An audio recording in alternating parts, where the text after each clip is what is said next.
Envie de réussir en affaires? Fatigué d'être bloqué?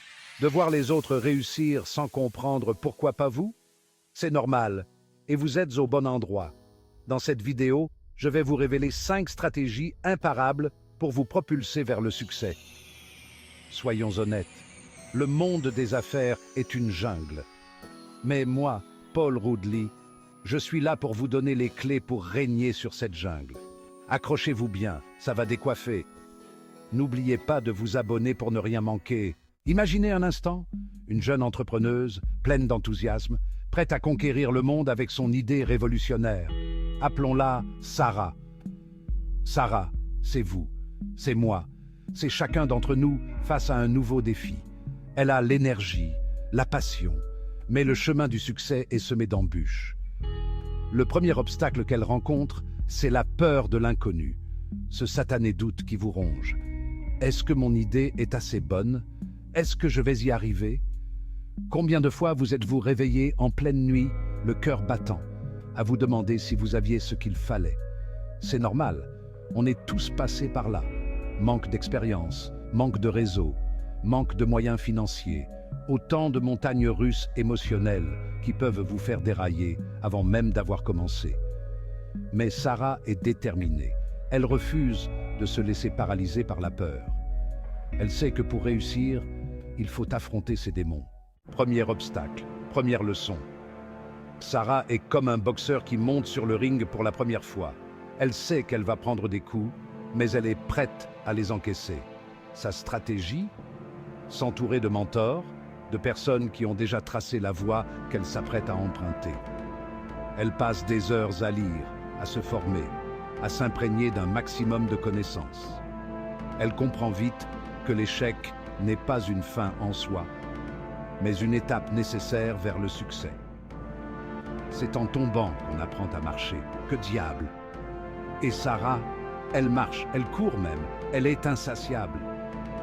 Elle transforme chaque erreur en leçon, chaque obstacle en opportunité. Le doute est toujours là, tapis dans l'ombre. Mais Sarah a appris à le dompter. Elle sait maintenant que la confiance en soi est comme un muscle. Plus on le travaille, plus il devient fort.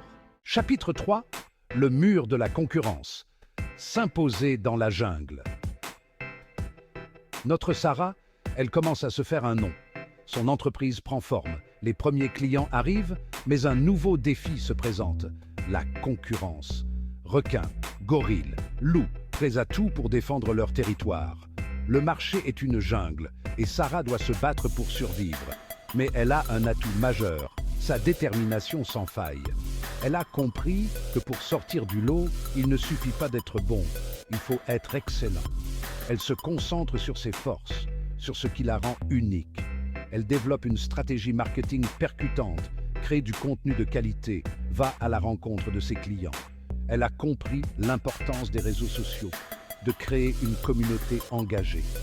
Elle n'a pas peur de sortir des sentiers battus, de prendre des risques calculés. Elle sait que la fortune sourit aux audacieux. Et Sarah, elle est audacieuse. Elle n'a peur de rien. Chapitre 4. La traversée du désert quand rien ne se passe comme prévu. L'entrepreneuriat, c'est comme des montagnes russes. Il y a des hauts et des bas, des moments d'euphorie et des moments de doute. Et puis, le drame. Sarah traverse une mauvaise passe. Les ventes stagnent, les clients sont mécontents, les problèmes s'accumulent, le doute ressurgit, plus insidieux que jamais. Le syndrome de l'imposteur pointe le bout de son nez. Ai-je fait les bons choix? Suis-je vraiment capable de réussir? C'est dans ces moments-là qu'il faut savoir garder le cap, ne pas se laisser abattre. Sarah puise dans ses réserves, dans cette force mentale qu'elle a su développer au fil des épreuves. Elle analyse ses erreurs, revoit sa stratégie, s'adapte en permanence. Elle se rappelle pourquoi elle a commencé, quelle est sa mission, quel impact elle veut avoir sur le monde.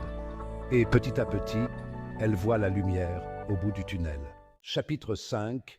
Au sommet. Le triomphe de la persévérance. Sarah, notre héroïne, a gravi la montagne. Son entreprise est un succès. Ses clients sont satisfaits. Son équipe est soudée. Elle est devenue une référence dans son domaine, une source d'inspiration pour les jeunes entrepreneurs. Mais surtout, elle a appris des leçons inestimables en cours de route. Elle a compris que le succès n'est pas une destination, mais un voyage. Que le plus important est de ne jamais abandonner, de toujours croire en ses rêves, même quand tout semble perdu. Elle a compris que l'échec fait partie intégrante du processus, qu'il permet de grandir, d'apprendre, de se renforcer.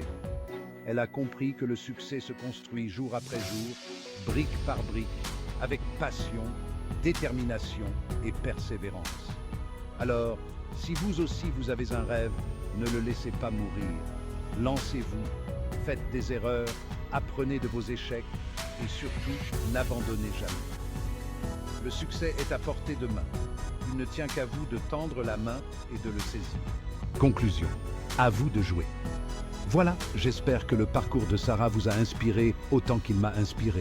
N'oubliez jamais que vous êtes capable de tout ce que vous entreprenez. Si cette vidéo vous a plu, regardez notre vidéo complémentaire pour encore plus de conseils. N'hésitez pas à la partager autour de vous, à liker et à vous abonner pour ne manquer aucune de nos prochaines vidéos. À bientôt pour de nouvelles aventures entrepreneuriales.